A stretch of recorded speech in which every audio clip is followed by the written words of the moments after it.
Otra vez vuelven a sonar los tambores de guerra entre Irán y Estados Unidos. Probablemente, y deseo, que no pase nada. Pero recordemos que a principios de año sí pasó, y pasaron muchas cosas, desde misiles hasta muerte, y estuvimos a 1 centímetro de una guerra encarnizada. Esta vez, otra vez, Donald Trump da la orden de disparar a matar contra los barcos de Irán, e Irán responde con la misma instrucción. ¿Qué pasará si las órdenes son obedecidas? Preguntemos, y preguntemos sobre todo, ¿qué realmente esconden estas amenazas? ¿Es solo mostrar músculo militar? Soy Roberto Lamadrid y desde aquí, desde una de las regiones más peligrosas en toda la historia de la humanidad, detrás de la razón. Un incidente en el Golfo Pérsico ha volcado a Irán y a Estados Unidos a otra confrontación. Un incidente con buques de guerra ocurrió el pasado 15 de abril. Sucedió en el Golfo Pérsico. 6 embarcaciones de Estados Unidos y 11 botes rápidos de asalto de Irán. Las dos partes se acusan mutuamente de incitarlo.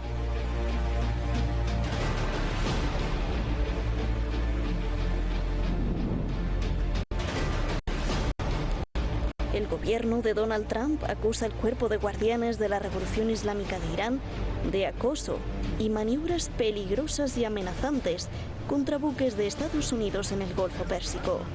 Denuncian que los iraníes cruzaron proas y popas a escasos 10 metros durante una hora. Guys, coming up.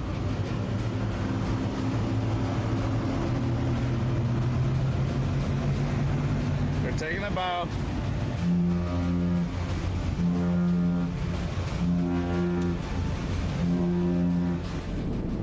Última noticia, 11 embarcaciones iraníes realizaron repetidamente enfoques peligrosos y hostigadores contra buques navales estadounidenses. Armada de Estados Unidos. Irán rechaza las acusaciones. El Cuerpo de Guardianes de la Revolución Islámica tachó de hollywoodense el relato de los estadounidenses. Afirma que todo comenzó cuando las embarcaciones estadounidenses impidieron el paso de un barco iraní, mostrando un comportamiento peligroso e ignorando las advertencias del navío, y que las lanchas solo estaban advirtiendo. En las últimas semanas hemos sido testigos de una repetición del comportamiento poco profesional de la Marina de los Estados Unidos en el Golfo Pérsico, que ha amenazado la seguridad de la región. Instamos a los Estados Unidos a que se adhieran a las regulaciones internacionales y a los protocolos marítimos en el Golfo Pérsico y el Mar de Omán, y que se abstengan de cualquier aventurismo y de dar narrativas falsas o engañosas.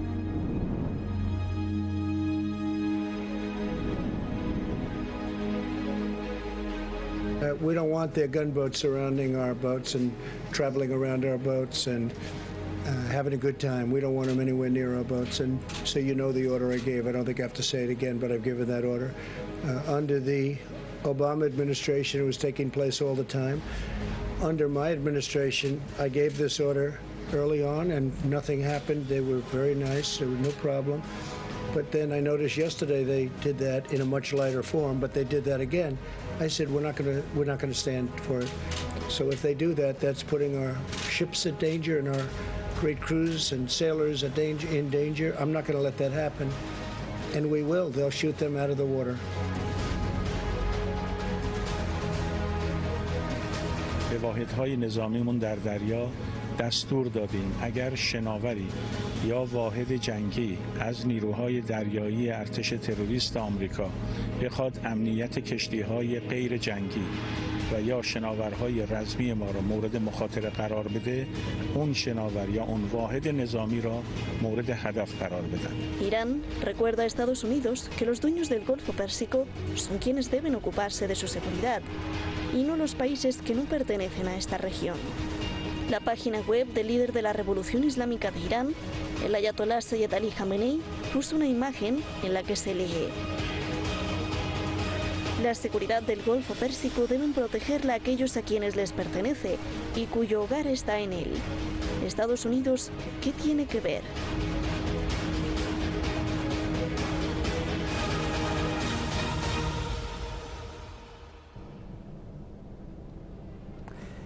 Muchísimas gracias al equipo de Detrás de la Razón, muchísimas gracias a todos los que hacemos este programa y muchísimas gracias y sobre todo y más que nada a usted, porque usted es el objetivo del programa y porque nos soporta y nos apoya y nos dice todas las cosas, críticas y felicitaciones. Muchas gracias en las redes sociales.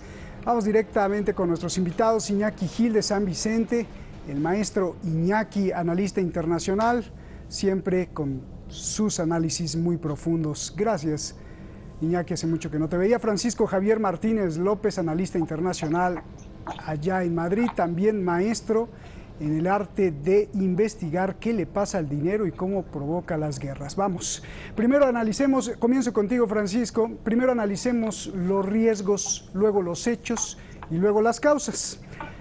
Donald Trump muchas veces es un bravucón, otras veces es un payaso, otras veces más dice tonterías, pero también a veces la cumple y eso me preocupa mucho porque antes de asesinar al general Soleimani, Donald Trump usó las mismas palabras contra Irán que está usando ahora. No nos provoquen, no nos molesten. Días después un dron fulminó al general Soleimani, máximo militar de Irán. La pregunta es, esta vez Donald Trump, ¿a dónde puede llevar a Estados Unidos, a Irán y al mundo entero? Hola, buenas tardes Iñaki, buenas tardes Roberto, buenas tardes audiencia. La realidad, tal como yo la veo, es que ni Washington en su totalidad, ni Teherán en su totalidad están buscando la guerra. Tenemos que distinguir entre las declaraciones y la realidad sobre el terreno. ¿Por qué digo esto? Profundizar las noticias, ir más allá, detrás de la razón. Al amenazar a Irán, Trump está en un primer momento apuntando a su electorado en casa. No olvidemos que está en plena campaña de reelección. A su vez, este intercambio de bravuconadas, fanfarrias, baladronadas entre Irán y Estados Unidos también es aparte de un incremento peligroso de la tensión, es un juego tácito para subir, ¿por qué no?, el precio del petróleo, tan importante para los Estados Unidos. Y también, en cierta manera, para Irán. Todo este cruce de tweets desde el miércoles de que había autorizado atacar, como habéis bien reflejado, y luego la reacción iraní diciendo que es intimidación, por supuesto, que es amenaza intolerable, o incluso, ¿cómo diría?, teniendo en cuenta la situación que luego si nos podemos meter en la situación tanto de Irán como de los Estados Unidos, económica y social, y por la pandemia, y no solo por la pandemia, solo pondré un ejemplo para ir arrancando boca.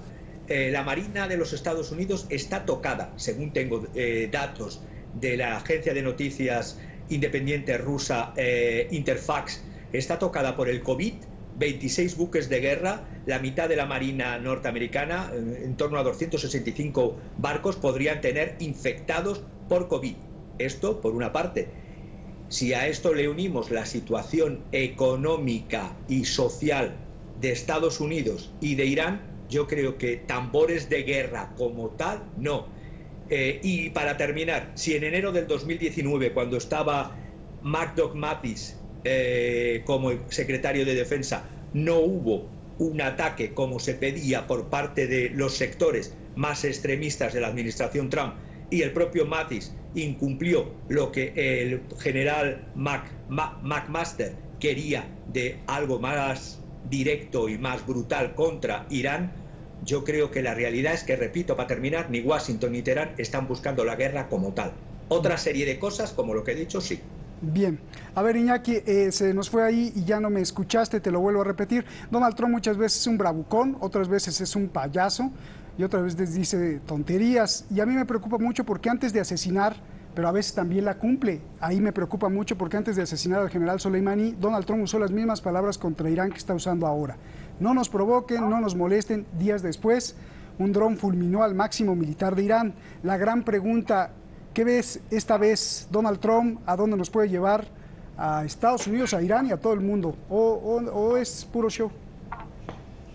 Bueno, yo creo que hay que hacer una pequeña distinción dentro de la unidad de la estrategia norteamericana. Hay que hacer una pequeña distinción entre las bravuconadas de Donald Trump y luego la estrategia de fondo digamos, del Pentágono, del complejo industrial militar, de las grandes corporaciones, etcétera, ¿no?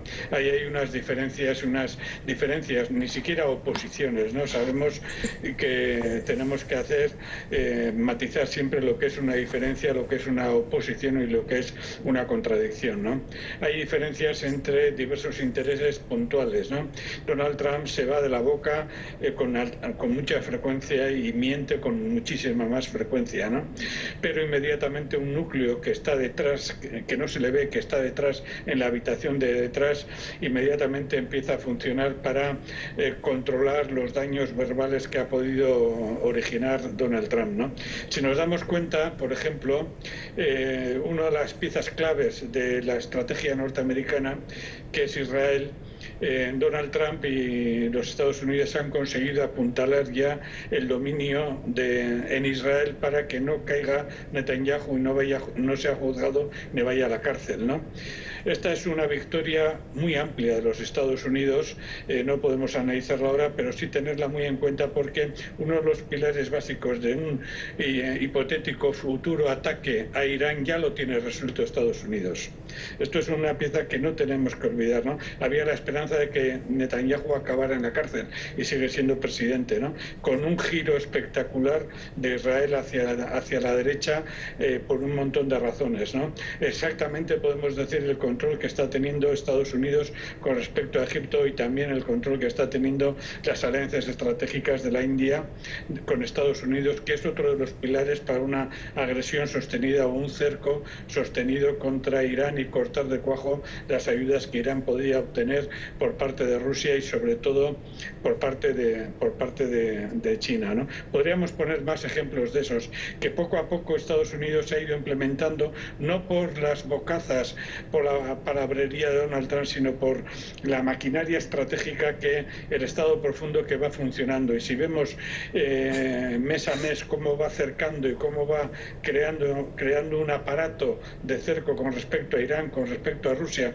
con respecto a China, a Venezuela, a Cuba, etcétera, vemos que el panorama en ese sentido hay que diferenciar entre las amenazas de Donald Trump y la efectividad del Pentágono. Esto por una parte. Ahora bien, voy a ser muy breve. René Thon, el famoso matemático francés, que a mediados de los 80 desarrolló la teoría de la catástrofe, ya esta teoría explicaba por qué de pronto todo un montaje perfecto puede desplomarse porque falla uno de los factores puntuales, ¿no? O falla uno de los factores que se pensaban que era secundario y terciario. La pandemia del COVID está cambiando radicalmente todo eso, y una de las cuestiones que ha cambiado y que ha derrotado ha sido la estrategia, no solamente el aparato militar, que lo ha expresado muy bien el compañero anterior, sino también la estrategia energética de los Estados Unidos, que no solamente iba contra Irán, abaratar los precios del crudo desde siempre por los Estados Unidos, ha sido utilizado contra Rusia, ha sido utilizado contra Venezuela, en su tiempo intentó ser utilizado también con éxito contra México, etcétera, etcétera, ¿no? A todo esto se le ha venido a pique por una serie de consideraciones que tienen mucha importancia con respecto al futuro, ¿no? El hecho es que Estados Unidos tiene ahora su base no solamente militar, tiene su base financiera destrozada. La economía norteamericana, ayer había datos, se está hundiendo, se está cayendo en el precipicio. Su base energética está rota, y es mucho más grave de lo que sospechamos, porque no se pueden almacenar millones de toneladas de crudo sin que en pocos meses ese crudo empiece un proceso natural de explosiones, de descomposición bioquímica, porque el crudo es una cosa que podríamos decir que tiene vida, etcétera. Y lo mismo, las refinerías gigantescas de Estados Unidos no pueden cambiar radicalmente de la noche a la mañana en el tratamiento de las clases de crudo que tratan. No es lo mismo el crudo Brent, no es lo mismo el crudo Texas, no es lo mismo el crudo que extraen de Arabia Saudí, etcétera, ¿no? Sí. Y si pasan muchos meses de esta situación, y concluyó, la base energética de los Estados Unidos puede entrar en una situación realmente inquietante, y no solamente de Estados Unidos, sino del mundo entero, ¿no? Entonces, esto, por una parte, concluyo, podría ser un factor que hiciera parar la máquina militar que el Pentágono lleva desarrollando desde hace un tiempo, y lo estamos viendo en el este de Europa, ¿no? Pero por otra parte podría dar a los halcones para decir que ellos prefieren morir matando. No sería la primera vez que una potencia imperialista prefiere morir matando a tener que ceder sus privilegios. Y en este caso uno de los enemigos a destruir sería Irán. Gracias, Iñaki. Yo me acuerdo que hace año y medio te pregunté sobre esto, hace un año, y me dijiste la guerra ya empezó y próximamente veremos fuegos, y pasó lo de enero con el general Soleimani y los misiles, y bueno, pues ahí nos apuntabas esto. Francisco, regreso contigo. Algunos analistas muy superficialmente ven que la movida de Donald Trump más bien se debió no a que le tenga miedo a las armas de Irán, sino que John Bolton publicó o criticó públicamente a Donald Trump diciendo que ha sido muy benévolo y muy suavecito con Irán, en contraste a lo que prometió en campaña, que si los botes de Irán rodeaban a los hermosos barcos, así le llamó, de Estados Unidos, pues los iba a destruir. Entonces, que Trump sintió miedo, no por Irán, sino porque esto lo podría poner entredicho en las elecciones, y esto sería un arma más para indicarle que ha fallado, aparte de toda la mala gestión del coronavirus. ¿Es esto en realidad un problema electoral para Donald Trump? Quiero que me expliques más a nivel interno, como me decías, tanto de Estados Unidos como la reacción en Irán, por favor. No solamente es un problema de asegurar, y digo, no solo es un problema para asegurar su electorado en casa, como he dicho antes, también está el tema de que necesita subir como sea el precio del petróleo, pero es que además la situación interna, bueno, empiezo primero y muy rápido por la situación externa. El COVID, la crisis pandémica del COVID puede acelerar, yo creo que va a desencadenar un cambio incluso en la política exterior de Irán. ¿Por qué digo esto? Porque Irán, desde la época del expresidente Mahmoud Ahmadinejad, hizo un giro hacia solo mirar hacia el este, y además por supervivencia y desarrollo, lógicamente, hasta el acuerdo 5+1, pues solamente fue incrementar relaciones con China y con Rusia. Desde la Unión Europea, Josep Borrell este lunes ya prometió implementar una ayuda de 20 millones de euros en ayuda humanitaria. Es una ayuda pequeña, pero 20 millones de euros, y es un gesto importante de la Unión Europea desde Asuntos Exteriores y Política de Seguridad.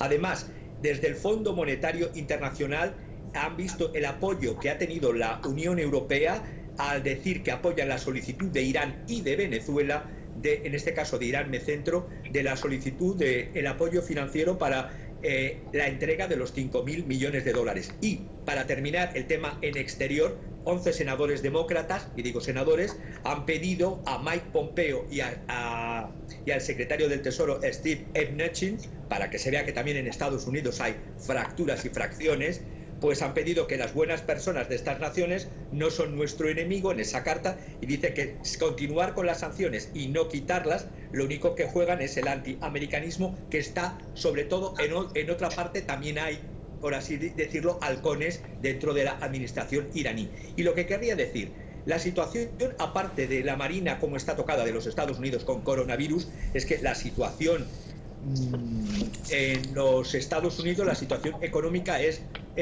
brutal. Si bien es verdad que es una población el doble que la iraní, son 167 millones frente a 87, algo, el PIB analizado en el primer trimestre ha caído un 9%. Ha habido además una caída posible ya en el segundo trimestre de un 34%.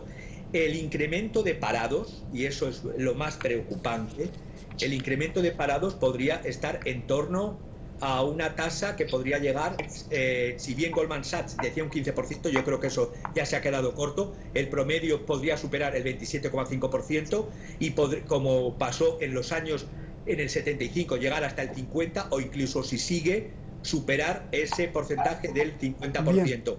Y ya, si eso lo miramos desde el punto de vista iraní, también en Irán, con la mitad de población,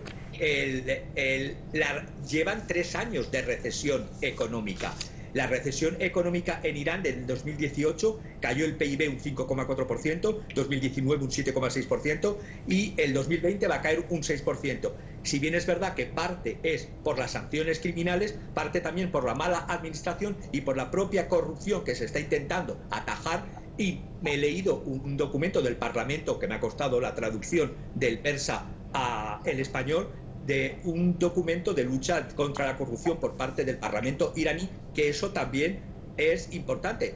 Pensemos que hay 7 millones de iraníes que han perdido sus empleos, y eso va también en torno a la legitimidad del propio gobierno. Por supuesto, la falta de legitimidad que está perdiendo Trump internamente, pero del propio gobierno, y las fisuras y la diversidad que hay en el propio gobierno iraní entre halcones y no halcones. Bien, algo me comentabas la otra vez de que después de una crisis pues viene el renacimiento, tal como pasó creo que en una peste, ¿no? En el siglo XIV, pero bueno. Solo muy rápido, en el siglo XIV en Europa, dentro del horror que supuso la peste, supuso que se produjera un enfrentamiento entre creencia y superstición, y que eso diera lugar a un renacimiento, y un renacimiento que luego dio lugar a una reforma y dio lugar a un crecimiento de un pensamiento secularizado. Bien. Pero bueno, estoy hablando de Europa. Bien. A ver, Iñaki, aparte de este cerco que me dices que se ha ido tejiendo macabramente y poco a poco, también puede ser esto, como lo decía Francisco, un show para levantar el precio del petróleo. Quiero que me lo comentes tú, porque pues esto le conviene a todos los países petroleros, principalmente a Estados Unidos. ¿Y cómo ves tú ya todo en conjunto? Hazme el resultado final de la ecuación: coronavirus, Golfo Pérsico, tensión Estados Unidos-Irán y ya para acabar, por favor, Iñaki. En poco tiempo. Bueno, yo pienso que la historia no es monocasual. La historia tiene monocausal, la historia tiene muchas razones, muchas causas, ¿no? Hay una coherencia interna dentro de esa historia, ¿no? Y esa historia tiene, como digo, muchos fenómenos, pero hay una coherencia interna, ¿no? En la coherencia interna aquí el precio del petróleo es muy importante, pero no es el factor determinante. Es muy importante, pero no es el factor determinante. El factor determinante en estos momentos es la caída puntual, sostenida, imparable de la productividad de Occidente frente a la productividad de Asia, y frente a la productividad de Asia occidental, donde está Irán, y a la productividad de todo Asia en su conjunto, ¿no? Yo creo que es el factor central, la ley de la productividad del trabajo. El precio del petróleo es muy importante en todo eso, ¿no? Pero junto con el precio del petróleo hay otros problemas donde Estados Unidos y Europa también van por detrás. Hablamos solamente del precio del petróleo, que andan muy apurados, pero también existe un agotamiento muy rápido de los principales recursos energéticos, y no solamente de los principales recursos energéticos, de los minerales estratégicos, de las tierras raras, de la tierra cultivable. El 40% de la tierra cultivable en el planeta está en proceso de agotamiento, etcétera, etcétera. No solamente es la cuestión del petróleo, sino que el petróleo en estos momentos y durante unos tiempos va a ser la cuestión aparentemente decisiva. Lo que está en cuestión en el fondo, lo que se está jugando, es que la productividad del trabajo de Occidente está perdiendo sistemáticamente frente al aumento de la productividad de trabajo de Oriente. Aquí está la crisis realmente irresoluble. Los grandes imperios se han caído uno tras otro, desde los imperios de Sumeria, los de Mesopotamia, etcétera, etcétera, se han caído uno tras otro porque su productividad del trabajo no les permitía mantener la productividad de trabajo de otras potencias de alrededor. En este contexto, el futuro de Irán va a pasar precisamente, y aquí tiene una ventaja con respecto a Estados Unidos, tiene una ventaja muy clara, que pese a las tensiones internas que hay en Irán, Irán tiene una unidad nacional y tiene una coherencia interna. Se está viendo en la lucha contra el coronavirus en Irán. Los últimos datos indican que ha caído en un 53% el nivel de expansión del coronavirus, mientras que el fracaso estrepitoso de los Estados Unidos para parar la pandemia, teniendo en cuenta la abrumadora diferencia de medios científicos, tecnológicos, etcétera, de los Estados Unidos, indica, aparte de otras razones, indica que la coherencia de la dirección norteamericana es inferior a la iraní. Gracias, Iñaki, un abrazo, muchos saludos, cuídate. Gracias, Francisco. Abrazos. Felicidades siempre por estos análisis tan iluminadores. Parafraseando al filósofo indio y viendo lo que pasa en el Golfo Pérsico y en el mundo entero, pues cierro con esto. Mire, el ser humano no hemos aprendido nada. Casarse, vivir en matrimonio probablemente no solo es para satisfacer las necesidades básicas, probablemente sea para desarrollar una inteligencia avanzada, para existir en armonía. ¿A qué viene todo esto? Bueno, pues mucha gente se casa para no estar sola, pero es una mentira. De todos modos están solos en sus pensamientos, en sus ambiciones, en sus deseos. Y cuando estos se cruzan con los del otro, pues comienzan los conflictos.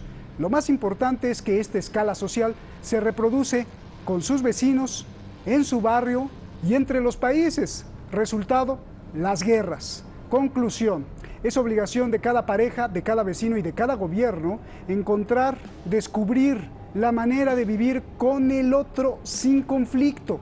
Esto requiere de un gran esfuerzo de inteligencia, de humildad y de integridad, que si hoy no nos atrevemos a realizar, estaremos condenados al conflicto eterno. Lastimadamente, en lo que se invierte es en desarrollar más la capacidad militar y no la espiritual. Luego no quieren guerra. Bueno, buenas noches. Gracias.